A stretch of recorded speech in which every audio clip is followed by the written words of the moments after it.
नमस्कार, स्वागत है आप सभी का देश देशांतर में। मैं हूं प्रीति सिंह। केंद्रीय माध्यमिक शिक्षा बोर्ड यानी सीबीएसई ने 12वीं परीक्षा के परिणाम जारी करने के मूल्यांकन मानदंड की जानकारी दे दी है। बोर्ड ने सुप्रीम कोर्ट को 12वीं के परिणाम के लिए तैयार इवैल्यूएशन क्राइटेरिया के बारे में बताया है। बोर्ड ने कहा है कि 12वीं का रिजल्ट 10वीं और 11वीं कक्षा की अंतिम परीक्षा और 12वीं की प्री बोर्ड परीक्षा में छात्रों के प्रदर्शन के आधार पर तैयार किया जाएगा। 12वीं के छात्रों के मूल्यांकन मानदंड के लिए 30-30-40 का फॉर्मूला तैयार किया गया है। 12वीं कक्षा का रिजल्ट बनाने में 10वीं और 11वीं के फाइनल रिजल्ट को 30-30% वेटेज मिलेगी और 12वीं के प्री बोर्ड एग्जाम को 40% वेटेज दी जाएगी। वहीं 10वीं कक्षा के 5 विषयों में से 3 बेस्ट जो विषय होंगे उनमें प्राप्त अंकों को 30% वेटेज मिलेगा। साथ ही कोर्ट ने कहा है कि 12वीं का परिणाम घोषित होने के बाद विद्यार्थियों के अंकों के बारे में अगर उनकी शिकायत हो तो उसे दूर करने के लिए एक तंत्र भी होना चाहिए। 1 जून को सीबीएसई ने 12वीं बोर्ड परीक्षा को रद्द करने का फैसला किया था और इसके बाद कई राज्य बोर्ड ने भी 12वीं परीक्षा रद्द करने की घोषणा की थी। देश देशांतर में आज बात सीबीएसई के 12वीं कक्षा के परिणाम के फॉर्मूले पर, और इस पर विस्तार से बातचीत के लिए, चर्चा के लिए मेरे साथ 2 खास मेहमान जुड़ रहे हैं। मेरे साथ हैं doctor Sanyam Bhardwaj, controller of exam CBSE. साथ ही मेरे साथ है Amita Vattal, principal Springdale school Pusa road. आप दोनों मेहमानों का बहुत बहुत शुक्रिया मेरे साथ इस चर्चा में जुड़ने के लिए। डॉक्टर भारद्वाज, शुरुआत आपसे करूंगी और मैं चाहूंगी कि आप जो मूल्यांकन फॉर्मूला है यानी जो इवैल्यूएशन क्राइटेरिया है, इसके बारे में थोड़ा हमें डिटेल में बताएं। ये मूल्यांकन फॉर्मूला जो है एक बड़ी विकट स्थिति में बना है और जब इसको बनाया गया तो ये देखा गया कि बच्चों के हित में ये फॉर्मूला हो। सबसे पहली बात यहाँ पर जब हम बिना परीक्षा कराए बच्चे का परीक्षा परिणाम घोषित करना चाहते हैं तो हमने ये भी देखने का प्रयास किया कि जितने ज्यादा वैल्यू पॉइंट्स हमको बच्चे के मिल पाए उतने ज्यादा वैल्यू पॉइंट्स हम लें और वहां पर अगर कहीं कोई दिक्कत बच्चे की है तो उसको हम एड्रेस करें। इसलिए हमने जो वैल्यू पॉइंट्स लिए वो क्लास 10th ली, क्लास 11th ली, क्लास 12th लिया और उसका प्रैक्टिकल एग्जामिनेशन। तो लगभग ये 4 वैल्यू पॉइंट होते हैं, जिसमें से 2 वैल्यू पॉइंट जो है उसके बच्चे के 12th के ही हैं। एक 10th का है और एक 11th का है। कई बार बच्चों का ये सोचना हो सकता है कि कक्षा 10 में जब वो पढ़ रहे थे तो बहुत सिंसियर थे और उनका एक सब्जेक्ट में या 2 सब्जेक्ट में जो एग्जामिनेशन था या जो परफॉर्मेंस थी वो बहुत अच्छी नहीं थी। इसलिए ये निर्धारित किया गया कि जो 3 सबसे अच्छे विषय हैं जिसमें सबसे ज्यादा अंक प्राप्त किए हैं उनका मीन जो है वो लेकर कक्षा 12 के हर सब्जेक्ट में जोड़ दिया जाएगा। कक्षा 11 और कक्षा 12 के जो सब्जेक्ट होते हैं वो हमारे सेम सब्जेक्ट होते हैं और सेम सब्जेक्ट होने की वजह से हम क्या करते हैं कि जो 30% अंक होंगे कक्षा 11 के, उस विषय के अंक हम कक्षा 12 में जोड़ देंगे। और कक्षा 12 की 3 परीक्षाएं अमूमन स्कूल लेता है, जो कि एक यूनिट टेस्ट है, एक मिड टर्म एग्जामिनेशन है और उसके बाद प्री बोर्ड है। इनके लिए हमने जो रिजल्ट कमेटी बनाई है उसको खुली छूट दी है कि वो रिजल्ट कमेटी देख ले कि इन तीनों एग्जामों को लेकर कोई फॉर्मूला इजाद कर सकते हैं या 2 एग्जाम को या एक एग्जाम को, जिस भी तरीके से वो चाहे, जो भी बच्चे के हित में हो वो कॉम्बिनेशन लेने के बाद वो 40% मार्क्स यहाँ लेकर आ सकते हैं। और इसके बाद जो प्रैक्टिकल में बच्चे को है जो कि 30 से 70 तक, 20 से 70 तक वेरी करते हैं, वो इसमें ऐड हो जाएंगे, जो चौथा कंपोनेंट है। जो मुख्य विशेष बात है वो कि बच्चों का मानना ये भी हो सकता है कि 11th में उनकी परफॉर्मेंस बहुत अच्छी नहीं थी या कहीं कोई दिक्कत थी। 10वीं से 12वीं में आते समय कई बार बच्चों की परफॉर्मेंस थोड़ी सी पुअर हो सकती है, तो उसको ध्यान में रखते हुए भी हमने रिजल्ट कमेटी को पूरा अधिकार दिया है कि रिजल्ट कमेटी अगर चाहे तो बच्चे की परफॉर्मेंस को देखते हुए उन मार्क्स को मॉडरेट कर सकती है। एक और विशेष बात यह है कि इस पेंडेमिक पीरियड में जो बच्चों का रिजल्ट होता वो हम ये मानकर चलते हैं कि जनरली अगर हम देखें कि पिछले 3 सालों में जो हमारा रिजल्ट रहा है स्कूल का, वो उस स्कूल का एक बहुत अच्छा बैच था जिसने रिजल्ट दिया, वो उसका रेफरेंस ईयर हम लेकर चल रहे हैं और उसमें भी हम पर स्टूडेंट पर सब्जेक्ट बच्चे के लिए कह रहे हैं कि 5 नंबर तक मॉडरेशन उसको किया जा सकता है। अगर किसी बच्चे के वहां पर 65 मार्क्स थे ऑन एन एवरेज, तो 65 के वो 70 कर सकता है स्कूल, या 65 के 55 कर सकता है। तो इस तरीके से भी जो बच्चे का मॉडरेशन जब करेंगे तो वो जो कहीं उसकी दिक्कत उसकी कक्षा 10 के साथ या कक्षा 11 के साथ रही जाएगी, तो क्योंकि 5 विषयों में 25 नंबरों का अंक तो वो ऑलरेडी वहां पर समाप्त हो जाएगी। इसके बाद भी हम लोगों ने ये प्रयास किया कि उसके बाद भी अगर कहीं कोई प्रॉब्लम होती है तो टोटल एग्रीगेट मार्क्स पर जब हम कह रहे हैं तो वहां पर भी जो पहले 10वीं क्लास में नहीं था, इसमें हमने इनकॉर्पोरेट किया कि 2 नंबर के लिए उसमें और एग्रीगेट मार्क्स हैं, उसके बेस्ट परफॉर्मिंग रिजल्ट के रेफरेंस के, उसमें 2 नंबर को कम या ज्यादा हम उसको एक्सेप्ट कर सकते हैं। तो ये सारी चीजें मिलाने के बाद जब ये रिजल्ट हमारा आएगा तो जो स्वरूप में आज देखता हूं कि जब रिजल्ट निकलेगा तो वो मैं ये कहना चाहूंगा कि जो सबसे अच्छा रिजल्ट स्कूल का पिछले 3 सालों में था उससे लगभग 2% से 5% तक बेहतर रिजल्ट हो सकता है। ठीक है, ठीक है। अमिता मित्तल मैम, आप के सामने अब ये फॉर्मूला है और फॉर्मूले से पहले कई राज्यों ने सुझाव दिए थे, सीबीएसई की तरफ से भी तमाम विकल्प थे और मंथन इस पर काफी हुआ। आपकी नजर में क्या प्रतिक्रिया है इस फॉर्मूले पर? क्या ये बेस्ट फॉर्मूला है? समझती हूँ कि एक मुबारकबाद देनी चाहिए कमेटी को, क्योंकि आप कोई भी चीज लेके आए तो कोई ना कोई तो ऐसा इंसान होगा जिसको ये ठीक नहीं लगेगा।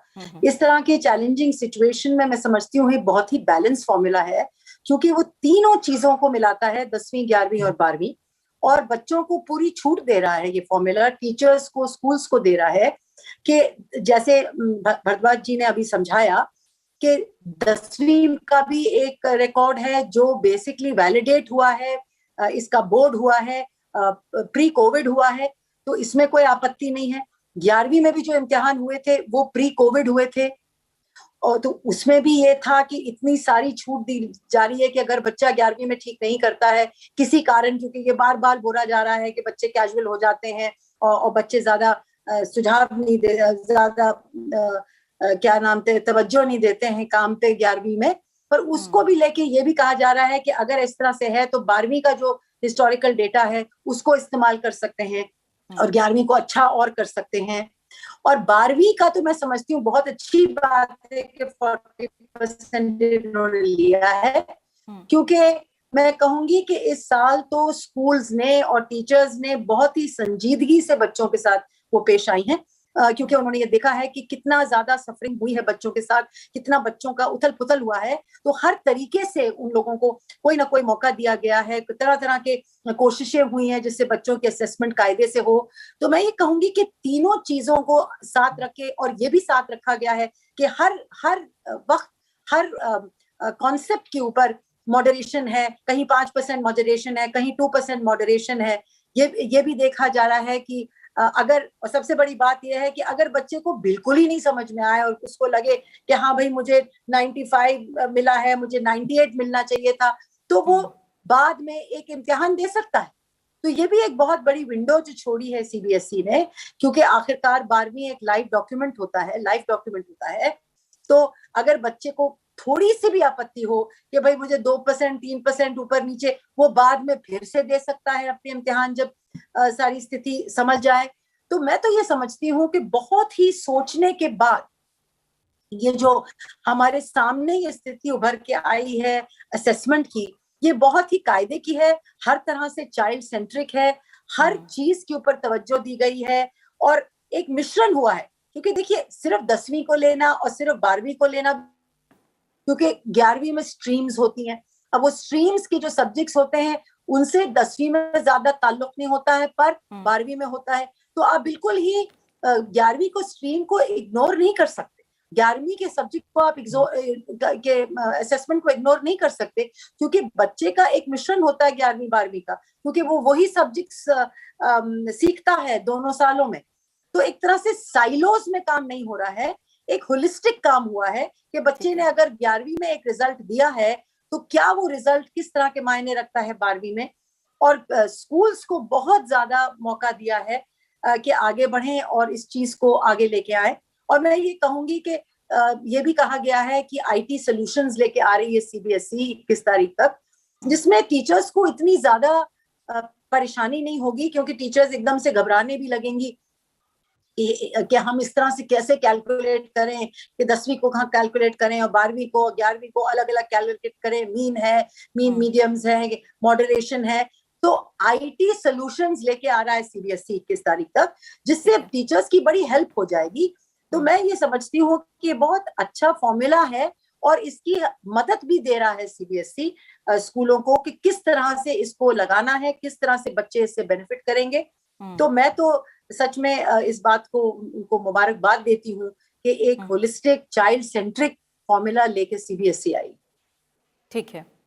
और डॉक्टर भारद्वाज, जैसा अभी जिक्र भी किया अमिता मैम ने कि मान लीजिए अगर बच्चा संतुष्ट नहीं है मूल्यांकन को लेकर, अपने जो मार्क्स मिले हैं, जो भी इवैल्यूएशन हुआ है उसको लेकर, तो वो अपील कर सकते हैं और उसे परीक्षा देने का भी अवसर दिया जाएगा। हालांकि हम जानते हैं कि इतनी चुनौतीपूर्ण जो स्थिति कोविड को लेकर चल रही है, उसमें स्थिति अनुकूल होने पर ही छात्रों को परीक्षा का विकल्प दिया जाएगा।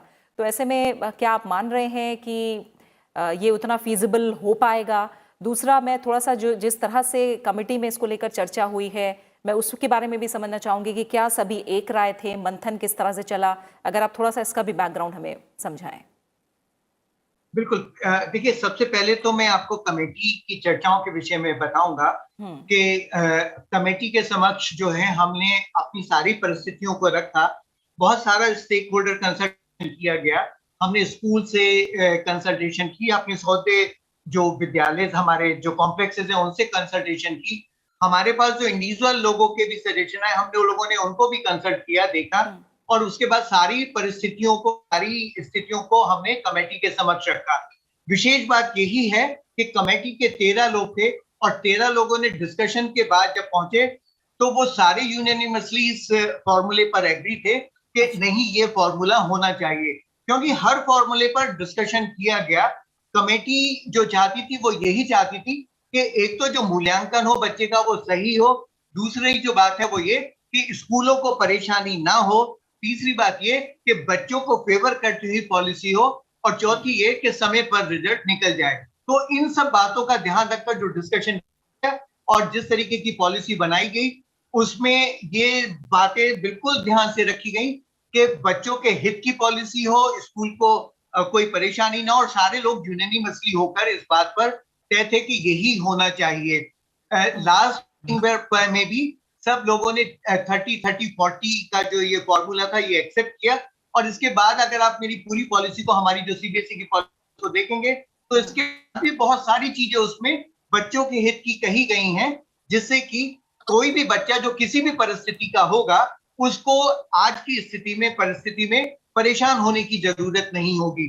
तो सीबीएसई हमेशा जिस तरीके से स्टूडेंट फ्रेंडली रहकर काम करने का प्रयास करता है, और जो जद्दोजहद हम लोगों के पास होती है कि हम उसको समय के साथ पूरा कर पाए, उसके हिसाब से मैं कमेटी को धन्यवाद देना चाहूँ कि सारे लोगों ने मिलकर एक बहुत अच्छा जो फॉर्मूला है आज दिया, जिसको कि सारा राष्ट्र एक्सेप्ट कर रहा है। और अगर कहीं कोई परेशानी उसमें आती है तो उसके लिए, जैसे अमिता जी ने कहा, हमारे पास एग्जाम का प्रपोजल भी होगा, और हम लोग ये प्रयास करेंगे कि जैसे ही रिजल्ट डिक्लेयर हो उसके बाद जो भी रजिस्ट्रेशन कराना चाहते हैं, एग्जाम के लिए आना चाहते हैं, हम उनका रजिस्ट्रेशन कराएं और बहुत जल्दी से उनको परीक्षा कराकर उनका रिजल्ट निकाल दें, जिससे कि उनको कोई दिक्कत ना हो। इसके अलावा भी हम एक और थर्ड सॉल्यूशन पर जा रहे हैं। वो सॉल्यूशन जो है वो डिस्प्यूट का है कि अगर किसी को ये लगता है कि मेरे रिजल्ट को कंप्यूट करने में कहीं कोई इशू हो सकता है, तो अभी वो सीबीएसई को अपना जो रिप्रेजेंटेशन है वो रेफर कर सकता है, और एक कमेटी के थ्रू हम लोग उसको जो है देखेंगे और उसको रिड्रेस करेंगे, देखेंगे कि उसमें कहीं कोई दिक्कत है तो उसको रेक्टिफाई करेंगे। तो इन चीजों को मिलाने के बाद जो ये पॉलिसी है, ये पॉलिसी आज के समय में मेरा अपना मानना है कि बहुत ही सक्षम पॉलिसी है, जो कि एक वो रिजल्ट दे पाएगी जो बच्चों का रिजल्ट जब परीक्षा होती तब आता। उस तरीके की पॉलिसी बनाने का प्रयास सीबीएसई और कमेटी के द्वारा किया गया है। ठीक है। अमिता मैम, अब आगे के रास्ते को लेकर अगर हम बात करें तो हम जानते हैं कि तमाम संशय आगे की पढ़ाई को लेकर, आगे करियर को लेकर था कि कैसे मूल्यांकन होगा, उसका आगे जाकर असर क्या पड़ेगा। और अगर एक मैं आंकड़ा देखूं तो 2018 का एक आंकड़ा है यूनेस्को का, उसके मुताबिक लगभग 7.3 लाख, यानी हम माने करीब 7.5 लाख छात्रों ने उच्च शिक्षा के लिए विदेशी विश्वविद्यालयों का विकल्प चुना था, यानी विदेश जाकर वो पढ़ाई करना चाहते थे। तो इस फैसले से क्या आप मानती है कि एक सिर्फ फौरी राहत है? क्या इसका कोई प्रतिकूल असर भी हो सकता है, या फिर आपकी नज़र में एक बड़ी राहत है, आगे कोई इस तरह की दिक्कत नहीं आनी चाहिए? इस मामले में बच्चों ने आम बहुत सारे बच्चे हैं जिन्होंने इंटरनेशनल एडमिशंस ली हैं, इस साल भी ली हैं, क्योंकि उनको मौका मिला है। क्योंकि एक तो फीस जो इंटरनेशनली आई है वो थोड़ी कम आई है, क्योंकि आमतौर पे बहुत सारी यूनिवर्सिटीज ऑनलाइन कर रही हैं अपना काम और बच्चों को जाना नहीं पड़ रहा है वहां।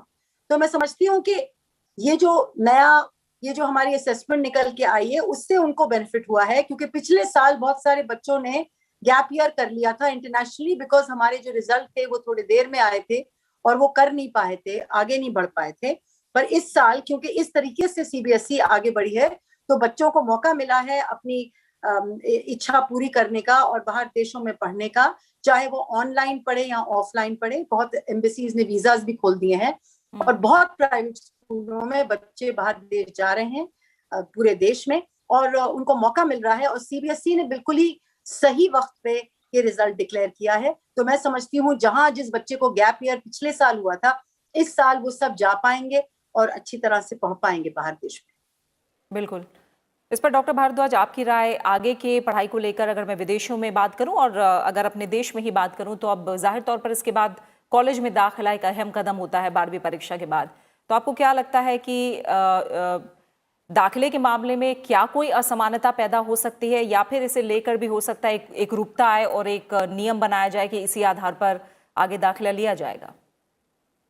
नहीं, मैं नहीं समझती हूँ कोई प्रॉब्लम आएगी इस बात को लेके, क्योंकि चाहे वो स्कूल्स हों या कॉलेजेस हों या यूनिवर्सिटीज हों, वो सब एक साथ होके काम कर रहे हैं, क्योंकि वो सब बच्चों के हित में काम कर रहे हैं।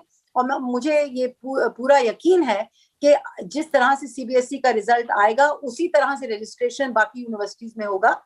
सब लोग इसको देखेंगे कि किस तरह से बच्चों को एडमिशन मिलेगी। तो मैं नहीं समझती हूँ कि किसी बच्चे को किसी तरह की रुकावट आएगी अपनी पढ़ाई में या आगे बढ़ने में, क्योंकि ये वो साल है जिसमें हम सब, चाहे वो हायर एजुकेशन हो चाहे वो स्कूल एजुकेशन हो, हम सब मिल के देख रहे हैं कि बच्चे को आगे बढ़ना है। तो एक तरह से ये बहुत ही ब्लेसिंग हुई है कि हम पहले तो साइलोज में लोग काम करते थे, यूनिवर्सिटी अलग थी, हायर एजुकेशन अलग थी और स्कूल लर्निंग अलग थी, पर अब एक तरह से सब मिलके ये पूरी कोशिश कर रहे हैं कि रजिस्ट्रेशन भी उस वक्त हो जब रिजल्ट डिक्लेयर हो, बच्चों को भी मौका मिले और हर तरह की सहूलियत मिले ताकि वो आगे बढ़ पाए और अपनी शिक्षा पूरी कर पाए। बिल्कुल। डॉक्टर संजय भारद्वाज, इस पर आपकी राय भी मैं जानना चाहूंगी। अमिता मैम ने काफी अच्छे से समझाया, लेकिन इस पर आपकी राय क्या है? क्योंकि कॉलेजों में दाखिले के मामले में असमानता ना पैदा हो और सबको बराबरी का मौका मिले, तो आपको लगता है कि इस फॉर्मूले के बाद वो संभव होगा? देखिए, मैं आपको जरा पीछे लेकर चलता हूँ। लास्ट ईयर भी हमारा रिजल्ट बेल से निकला था और उसके बाद भी सारी एडमिशन के जो प्रोसेसेस थे वो पूरे हुए थे।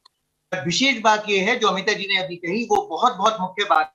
ये वो समय है जब हायर एजुकेशन और स्कूल एजुकेशन और हायर एजुकेशन की भी संस्थाएं, हम सब लोग मिलकर एक साथ काम कर रहे हैं, चाहे वो यूजीसी हो, एआईसीटी हो या कोई और संस्था हो। ये सारे लोग, हम लोग एक साथ हैं। सब लोग इस बात को जानते हैं कि ये विशेष परिस्थितियों वाला समय है और इस परिस्थितियों वाले समय में हम सबको एक साथ आगे बढ़ना है। और जो हमारे स्टेक होल्डर हैं, जो बच्चे हैं हमारे, उनको बिना किसी परेशानी के हमको उनको आगे की शिक्षा का जो माध्यम है वो उपलब्ध कराना है। तो उसके लिए सीबीएसई लगातार जो है यूजीसी और एआईसीटी और दूसरी संस्थाओं के संपर्क में है।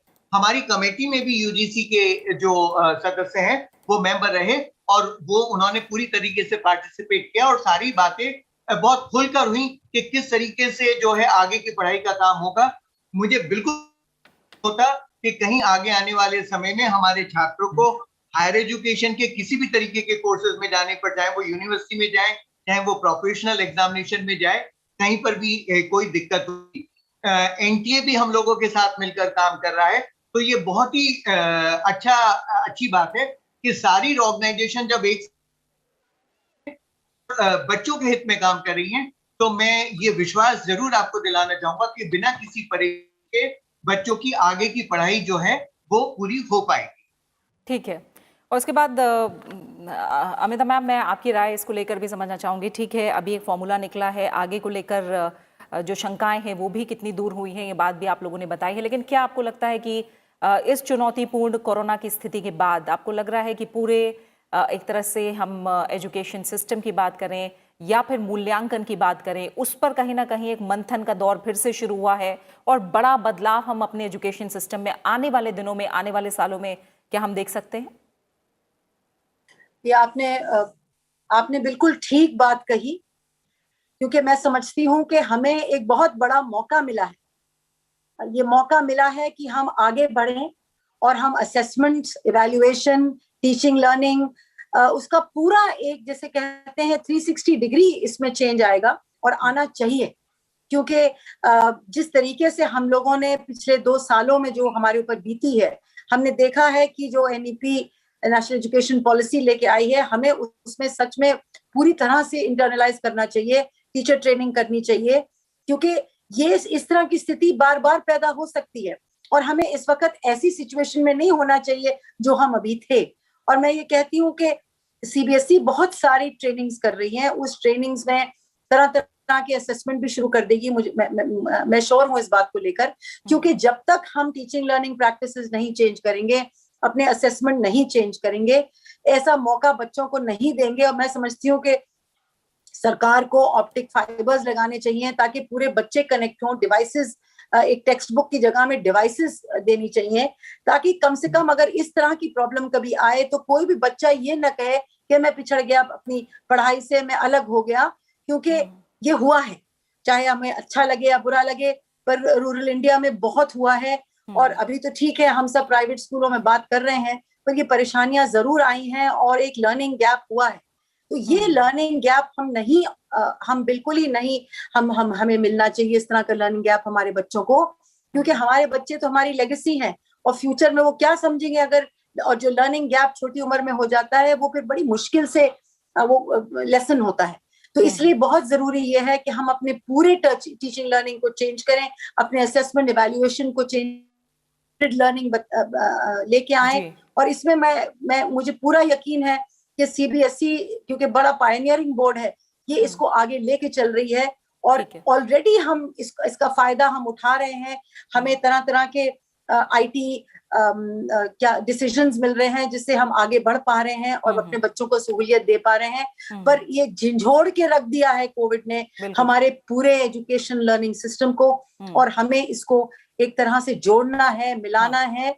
वो लास्ट जो हमारा बच्चा है, लास्ट जो हमारा गांव है, उसको लेके शहर तक हमें एक इंद्रधनुष बनाना है, जिससे बच्चे सब उभर के निकले और कोई भी बच्चे को नहीं लगे कि मेरे पास डिवाइस नहीं है, मेरे पास कोई मौका नहीं है, मेरे पास इंटरनेट कनेक्शन नहीं है, मुझे समझ ही नहीं है, मेरी पढ़ाई नहीं हुई 6-6 महीने, एक पूरे साल। तो मैं समझती हूँ कि ये जरूर होगा, ये होना पड़ेगा अगर हम चाहते हैं कि हमारी युवा पीढ़ी आगे बढ़े और हमारे देश को आगे ले जाए। बिल्कुल। Doctor Sanyam Bhardwaj, closing comment आपसे भी चाहूंगी, समय की कमी है, अगर इसी पर आप संक्षेप में अपनी राय दें। क्या ये इस आपदा ने एजुकेशन सिस्टम में सुधार को लेकर एक अवसर के तौर पर भी हम इसे देख सकते हैं, और क्या इसे लेकर मंथन चल रहा है, जो बड़ी बातें रूरल इंडिया को लेकर हो या फिर जो नई तरीके की लर्निंग है, वैल्यूएशन है, उसे लेकर हो, तो क्या हम माने कि इस पर भी मंथन अब गहराई से चल रहा है? जी, तो सीबीएसई हमेशा तत्पर रहता है समय के साथ आगे चलने के लिए, समय के साथ चलने के लिए। और जैसे अभी अमिता जी ने कहा, हम सारे लोग मिलकर, सारे स्कूल्स मिलकर ये प्रयास करें कि एक वो जो सिस्टम है वो अडॉप्ट कर पाए जो कि फ्यूचर के चैलेंजेस को मीट करने के लिए बहुत अच्छा सिस्टम हो। मैं आपको विश्वास दिलाता हूँ, आगे आने वाले समय में जो चैलेंजेस हैं, जो एनईपी में बताए गए हैं, उन सबको फुलफिल करते हुए नए सिस्टम के साथ सीबीएसई आएगी और वो सारे सिस्टम होंगे जो सिस्टम हमारे बच्चों को और हमारे जो टीचर्स हैं उनको सपोर्ट करेंगे। मैं यहाँ पर अपने सभी अध्यापकों को और सभी प्राचार्यों को भी धन्यवाद देना चाहूंगा, जिन्होंने कोविड के पीरियड में, जैसा अमिता जी ने कहा, कि कोई कसर नहीं छोड़ी, 24-24 घंटे उन्होंने पढ़ाने का प्रयास किया, एक बच्चे को उन्होंने पढ़ाने का प्रयास किया, उनको डिवाइस देने का प्रयास किया, उनको असाइनमेंट घर भेजने का प्रयास किया। तो इस तरीके से कर जिस तरीके की जो लर्निंग इस समय पर हुई है और जिस तरीके से हम आज की स्थिति में पहुंचे हैं, ये देन हमारे अध्यापकों की है, ये देन हमारे स्कूलों की है, और उसके लिए वो धन्यवाद है। और हम भविष्य में देखेंगे कि हम किसी भी चैलेंज को मीट करने के लिए सिस्टम हमारे पास उपलब्ध होंगे। बिल्कुल। और इसी के साथ डॉक्टर संयम भारद्वाज आपका, अमिताभ वत्तल मैम, आप दोनों मेहमानों का फिलहाल बहुत बहुत शुक्रिया मेरे साथ इस चर्चा में शामिल होने के लिए। तो सीबीएसई की 12वीं की परीक्षा रद्द होने के बाद अब मूल्यांकन को लेकर फॉर्मूला हमारे सामने है और जाहिर तौर पर जो शंका के बादल थे इसे लेकर वो हटे हैं और तमाम छात्रों और उनके भविष्य के लिए ये एक बड़ी राहत की बात जरूर है। लेकिन कोरोना के दौरान, इस समय के दौरान शिक्षा के क्षेत्र में सामने आई तमाम चुनौतियों से पार पाने के लिए भी फॉर्मूले हमारे सामने जल्द होंगे, ऐसे हम उम्मीद कर रहे हैं। और इसी उम्मीद के साथ देश देशांतर में फिलहाल इतना ही। आप अपना अच्छे से ख्याल रखें और मुझे दीजिए इजाजत। नमस्कार।